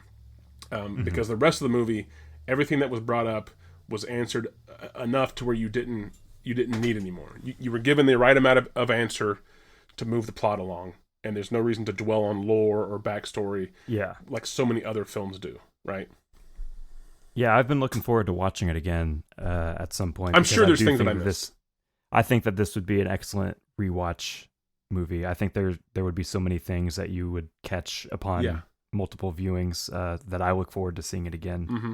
I really enjoyed the cast. I mean, in fact, the cast was so original that I felt like Josh Brolin really stuck out because he was clearly like an actor. Not like he wasn't acting in the film, but like I had seen him before, like many times. So that was just like the weird Josh Brolin's in this movie with a bunch of real people, but clearly they're all actors doing their job, right? But they were all of their faces were so fresh and new to me that it was interesting that we chose one person to be, an important character, but also be sort of a well-known face. That was interesting. There's a really a fairly interesting kind of background to the movie. Also, I don't know if you know anything about the background of the movie. So it had a completely different cast at one point. Oh. And the movie almost completely fell apart because, if I'm not mistaken, I think that Pedro Pascal was involved. Like and Wreck. Like what? Like Wreck? Like that? Is that the name I'm thinking of? Oh, did he direct Wreck?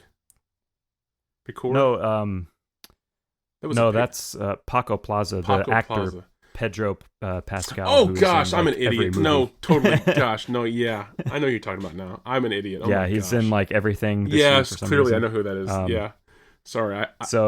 I heard a slightly Spanish sounding name and I went completely the wrong way with that. Yeah. No, you're fine. If I'm not mistaken, I think he was attached to it. And because he was attached to it, there were a whole bunch of these other people that were attached to it. Rooney Mara and Elizabeth Olsen were offered parts at one point. Movie. But so because he dropped out of this movie to do maybe Fantastic Four or one of those movies, he dropped out of this, and everyone else who was attached to it dropped out. Oh, wow. Okay. And if I recall correct, only one of these people... Who was it? Only one of these actors stayed on board. Like the guy who played the principal, there was a completely different person who was cast in that role, who I'm not recalling at this point. But basically, I think the guy that plays the cop, maybe? I think he's the only one who was originally attached who stayed on board. Interesting. And everyone else dropped out. And then so the movie almost completely fell apart. And then somehow it ended up coming back. And then... as legend has it, there was like a bidding war for the rights to the movie. Wow. And Jordan Peele's Monkey Paw, Jordan Peele tried to get the rights to it. And Netflix put up the biggest offer to get the rights to it. And they ended up going with who was it? Who ended up releasing this movie? I'm blanking it right now, but anyway, they went with who they went with. New Line. Yeah, that's right. It was New Line. Yes. Yeah, That threw me off because I had not seen a New Line intro in forever. Yeah. They went with New Line. So Netflix, from what I read, had the biggest offer, and they went with New Line purely because they wanted the theatrical release. Like, he was very adamant that they needed to release it theatrically. They did not want it to just go to Netflix. Yeah. So there is also some debate about so Jordan Peele, one of Jordan Peele's reps, was who was involved in trying to get the rights to it, and they did not secure the rights to it. And shortly after that, Jordan Peele fired this rep, and so there's a lot of talk about, like, people think that he fired him because he did not get the rights to this movie. Yeah, and so that's nobody knows for sure. But I also read that him and the writer and director of this movie, I think his name is Zach Kreger, I think if I recall correctly, they had the same, like, management, and so there was like a conflict of interest type situation. Okay. But either way, Monkey Paw did not get the rights to this, and Jordan Peele fired the guy. Like I said, well, I mean, it's interesting to hear that, like, there are so many different ways that this movie could have ended up being a reality. Yeah. As far as, like, you know, like all of those would have changed the movie in some way, for good or bad. Who knows? But it would have been a different movie, and the movie seems pretty damn perfect for a 2025 film. You know, a contemporary film being that spot on as far as plot and direction. The fact that, let's say, 90% of the cast is all, secondhand, or, you know, a do-over casting, and they do it so incredibly well. I mean, even like I said, even Josh Brolin's character, I'm not saying that he did a bad job. He did a great job too. Yeah. But it was just odd seeing all of these fresh faces and then one face that was, you know, recognizable. So you mentioned the cop, and that was one thing that, like, sparked a memory for me too, because not only is there, like, the complexity of these kids being missing and no one knows why, and then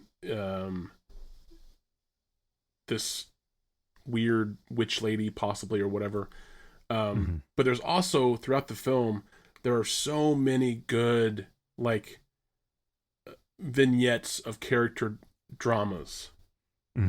There's the tension between the community and the teacher whose class vanished. Like, that plays out so well. There's this drama that she has with the stress of it all, and drinking, and being terrorized by the town, and then there's this father who is in pain, but you are introduced to him first, and he just seems like an asshole, but then you realize that he's really suffering. Like, he sleeps in his son's bed, and it's getting so bad that his wife is, like, you know, there's like a separation growing there because he's just lost in this child that's missing. And then there's the cop and the teacher have this sort of, you know,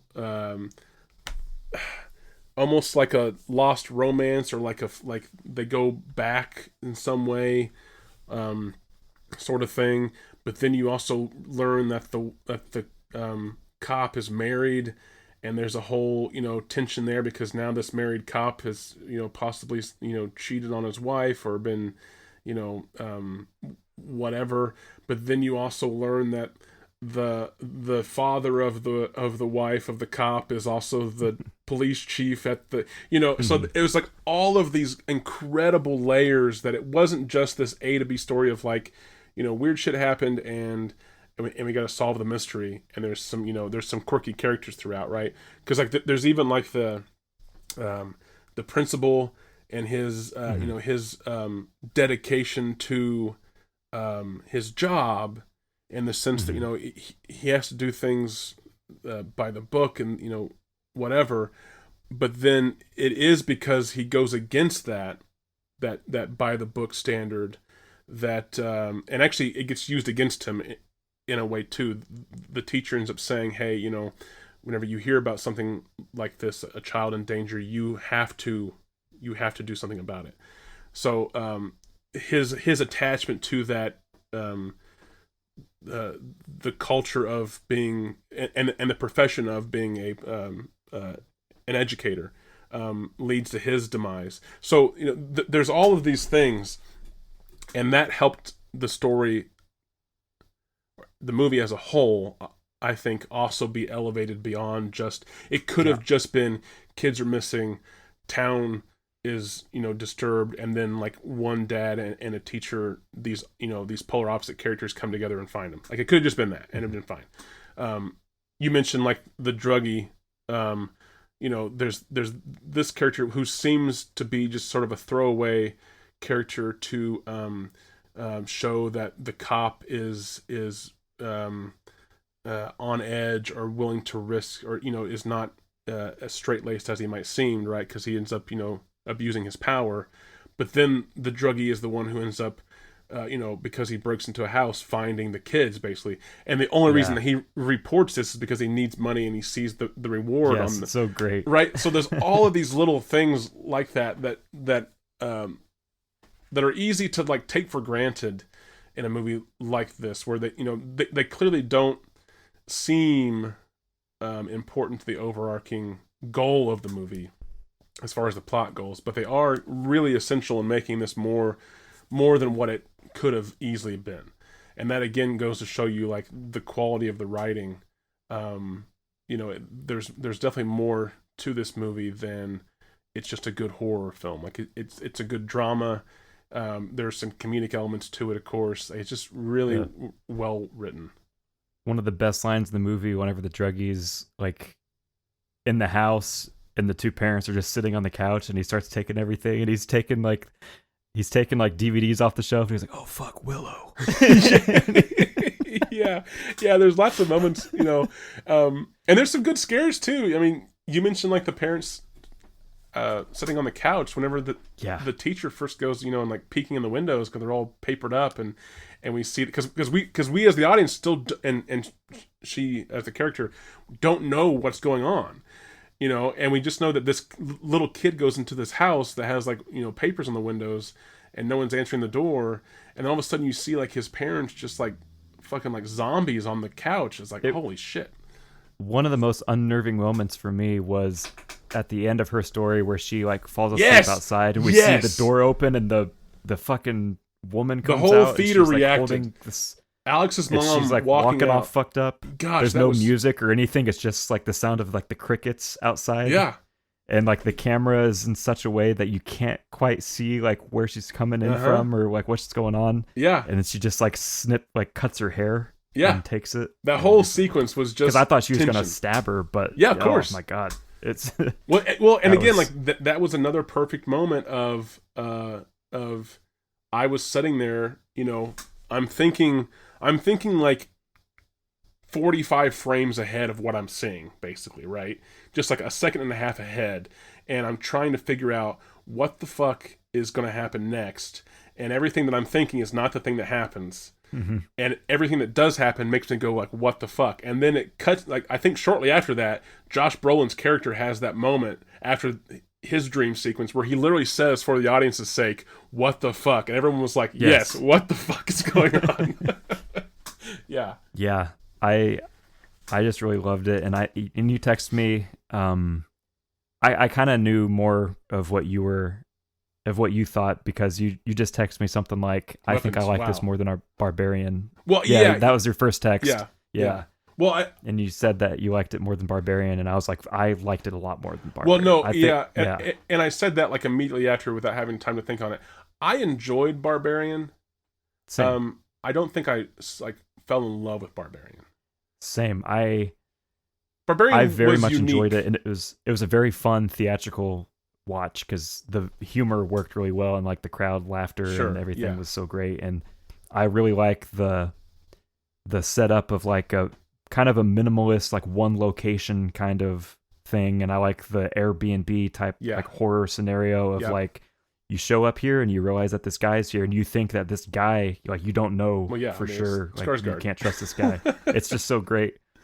Yeah. All that stuff. But I did have more just kind of like basic plot issues with that movie where there's like, there's stuff even after like leaving the theater. I was like, so you're telling me that because of some weird like convention or something, there's not a single hotel room available in the entirety of Detroit. Yeah. This is the only place available. That doesn't make any fucking sense. No way. Yeah.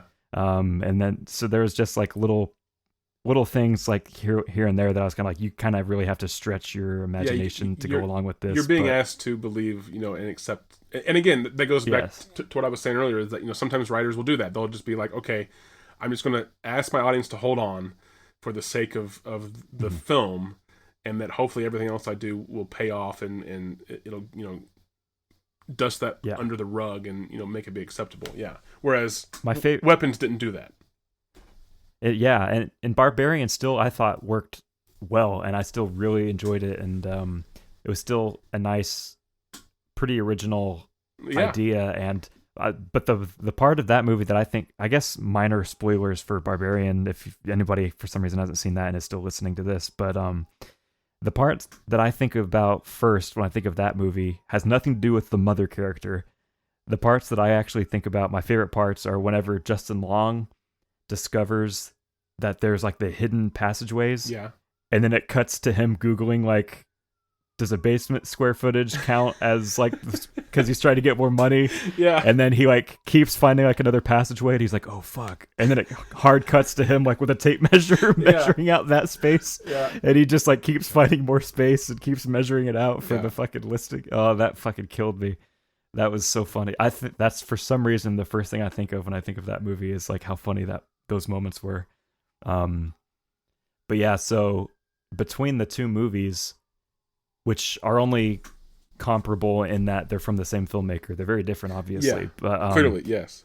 I think Weapons just played much better and there was like pretty much not really anything about this that I was able to nitpick as far as the setup or the plot or the characters or like anything that was going. There wasn't one of those, you're telling me there's not a single hotel available in Detroit. Yeah. There wasn't one of those moments. There was like everything. I was like, I could go along with that. Yeah, sure. And that's not to say that like you couldn't do that if you really wanted to this film. Yeah. What I think you're trying to say and what I'm saying is that the film does such a good job of bringing you into the world that it established, and then also answering what it needs to answer, so that at the end of the film you're not having those moments of like, well, this could have been that, or that, this whatever it was.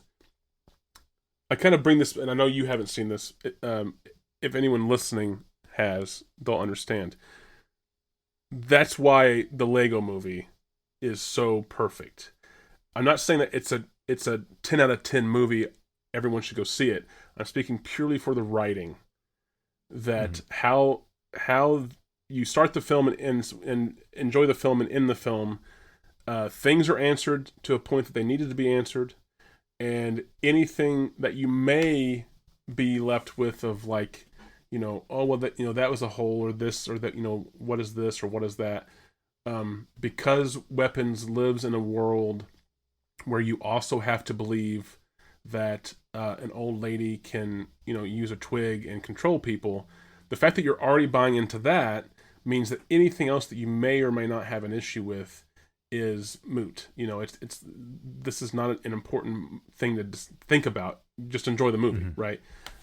So yeah, that's why I liked Weapons so much, is because it gave you something unique and original, but it also didn't ask a lot of the audience to be like, just trust me, like, just believe in this and everything else will make sense too.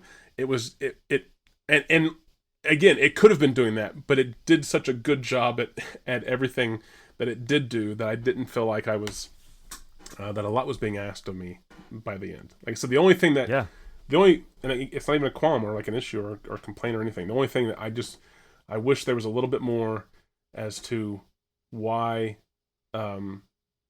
Alex was able to do the thing, and it only took Gladys dying to unfreeze everybody.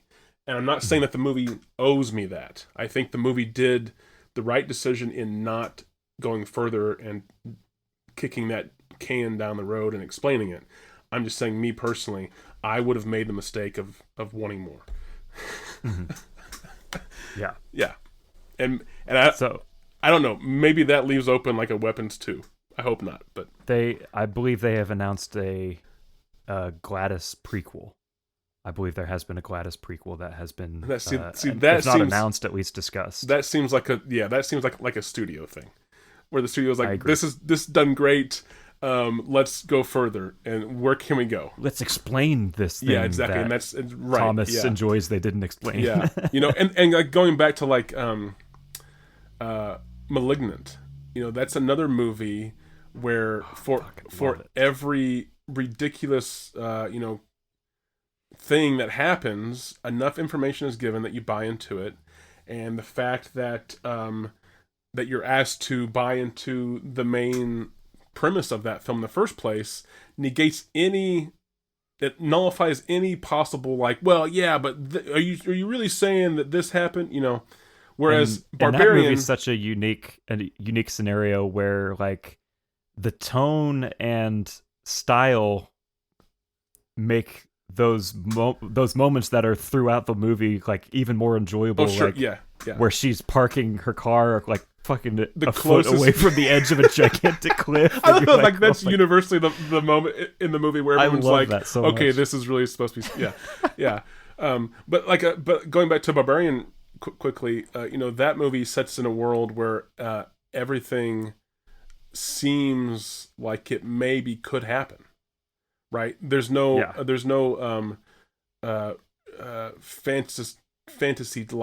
fanciful thing like that's equal to blood on a twig and some hair in a bowl of water makes you turn into a robot. Like there's not that level of thing being asked about it. At least it doesn't seem like it is, right? So maybe that's why Barbarian, to me, which maybe there are other issues too, but I didn't fully buy into it like I did Weapons. Weapons, I was in the whole way.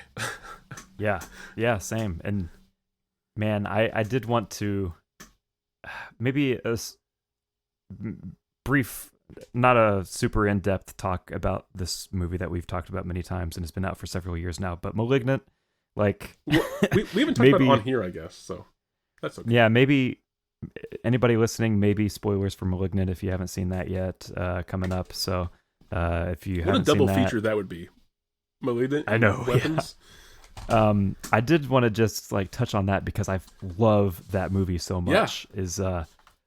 I wanted to recap your perspective of us going to the movies to see that, like your thought process as that movie was beginning. You because that was not yesterday, right? You're I very distinctly remember that. Well, yeah, that because screening. You have a normal brain. Go ahead, though. You don't remember that we were the only ones there, and sure. I don't know if you have told me or not. I don't remember if you knew anything about that movie other than like it was a James Wan. That's all I knew. It was like a new James Wan movie. Yeah, because that was all I knew, and I was delighted that we got in there and there was nobody there at all. Yeah. I mean, it kind of sucked on one part because I was like, man, this is like an original horror movie and nobody wants to see it. Right, yeah. But at the same time, no phones were talking. And so we're in the opening scene and there's a moment where a character says, like, it's time to cut out the cancer. And I was like, oh, no. And I was really so afraid. I was like, this is going to be a long, like 2 hours. This is going to be fucking shit. Yeah. And I thought this was going to be like a really good. Yeah. I thought this was going to be a really good, unique, original horror movie. Opening, I mean, in hindsight, or at least even, by like middle of second act, but in hindsight specifically, you realize that whole opening is done that way on purpose. But in the moment, yes. I do recall it being like, oh, is this going to be the film? Like the whole tone of the film is going to be. I was like, oh, yeah. Gosh. I was like, what did you do, James Wan? Yeah, I was like, oh, you messed up, bud. Yeah, I recall that. Yes, and I kind of felt like that for the first maybe 25 minutes or so. I think I was just like, this acting is kind of not great. Uh-huh. The camera work is fucking amazing, but I was like, other than that, I don't think this is going very well. And I have the very distinct memory. I think I've only seen the movie twice. I watched it in theater with you whenever it was brand new, and then whenever it was streaming, I remember having my mom watch it, and I watched it with her, and I haven't seen it since. So I haven't seen it since it came out, basically. Mm-hmm.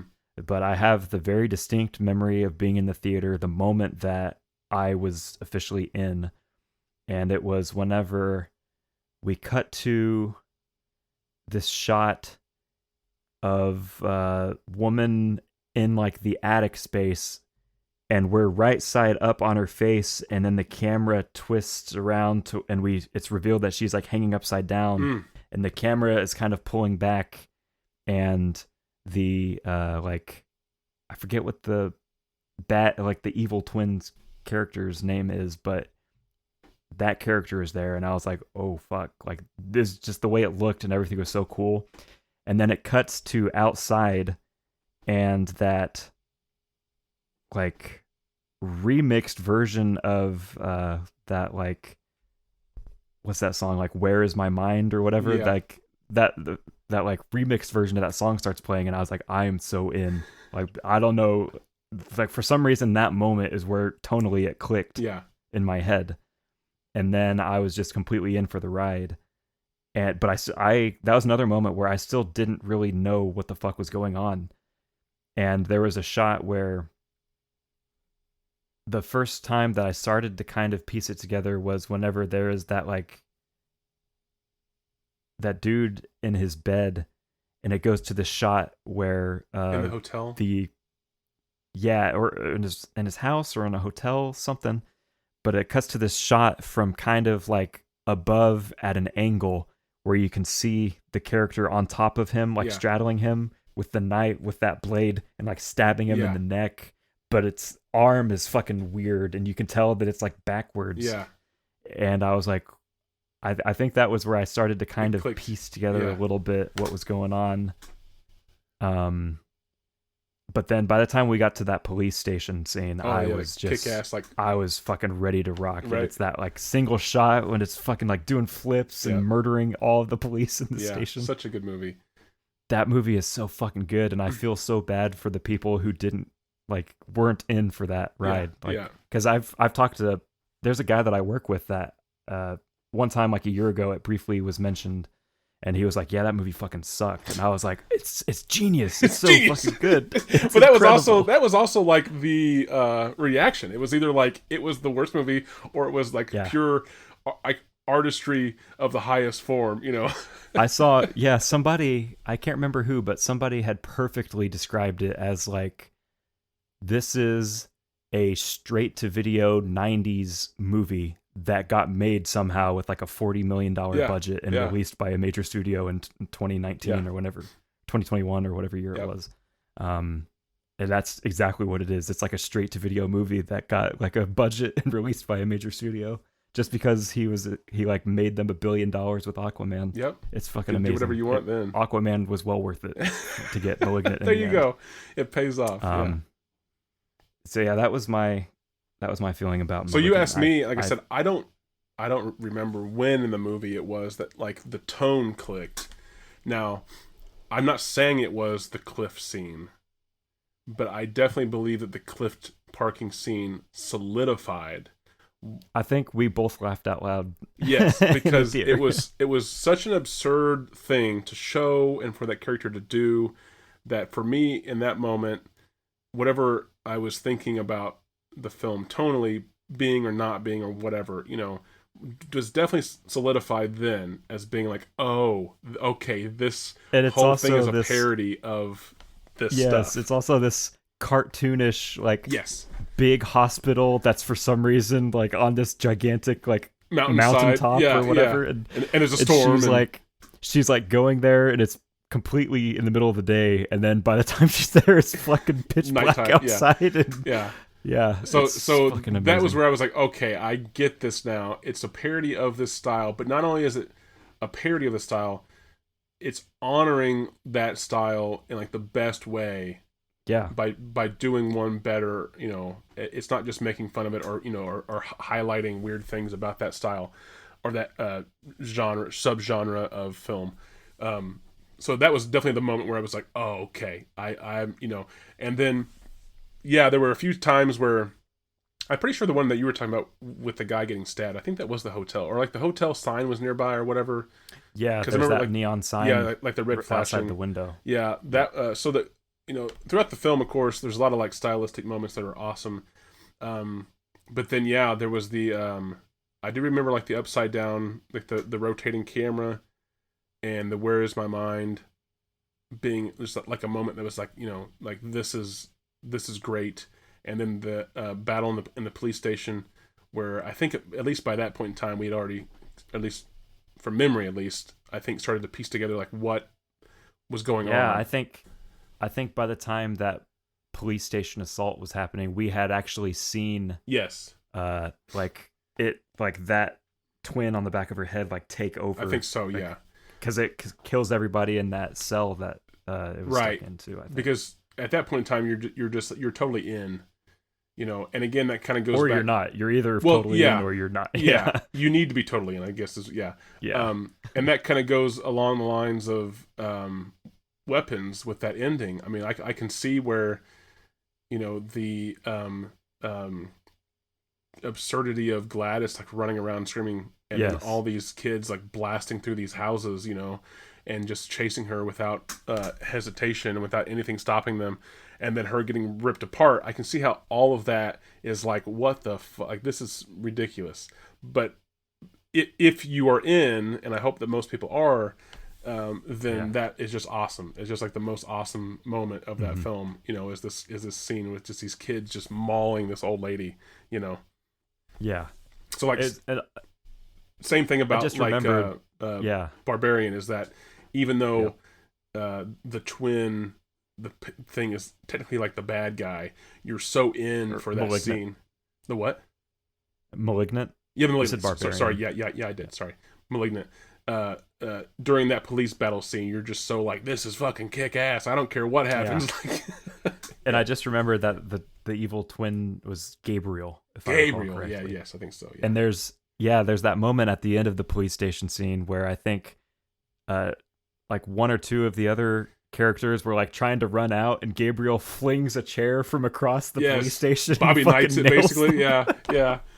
Yep. It's so good. It is just so good, that movie. So yeah, movies like that where that would be just a great double feature. It really would, I think. I might need to do that at some point. Because I mean, they're fun movies. They don't take themselves too seriously, but they deliver well upon everything that they do. I would say that Malignant probably doesn't do as good a job as Weapons when it comes to asking the audience, to dive into the world that it's created. I think Malignant is definitely more divisive. Between the two. Well, that, and I think there's just more to Malignant, like context wise, I guess, or content wise, as in like more that you have to kind of like go along, like you kind of have to stretch a little bit further. You got to kind of like buy into, at least in the beginning. Whereas I'm not saying that Weapons has less of that. I just think Weapons does a better job, especially with the whole like, following a character for a moment of the timeline and then going back and answering questions. I just think that plot device served the film well with how much you're being asked to accept and take on. Whereas Malignant was a more traditional ABC linear storyline, and that you had to get a lot through A and B, for it to start to pay off. Yeah. So. Yeah, it's just like a fucking cartoon. Yeah. In the best way possible. It is so. Yeah. I really loved that movie, and I remembered waiting. The only reason I never ended up buying it was because I was like, this is one of those movies that in like 10 years there will be an amazing box set version that comes out. Yeah. Like in 4K, and I'm going to wait for that because that will happen. Well, if I buy it right now. The sooner that you buy the regular edition, the sooner the 4K edition will come out. But as soon as we saw that, I thought, man, like Arrow Video or Second Sight or one of these places is going to put out like an awesome release, and that's going to be a day one pre-order. But if I don't buy it, that won't happen, I'm sure. Nope. It'll literally wait until the week after you do it until it happens. Yeah, exactly. So the sooner the better, buddy. Just bite the bullet. Yep. All right. Is it time for a show? I think it is about time for a we and then a show. Okay. So, okay. Everybody tune in on Monday for the regular show as per usual. Regular show post we.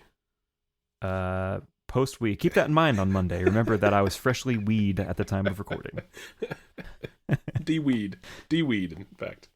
All right, we're done. We are done. Go watch Weapons.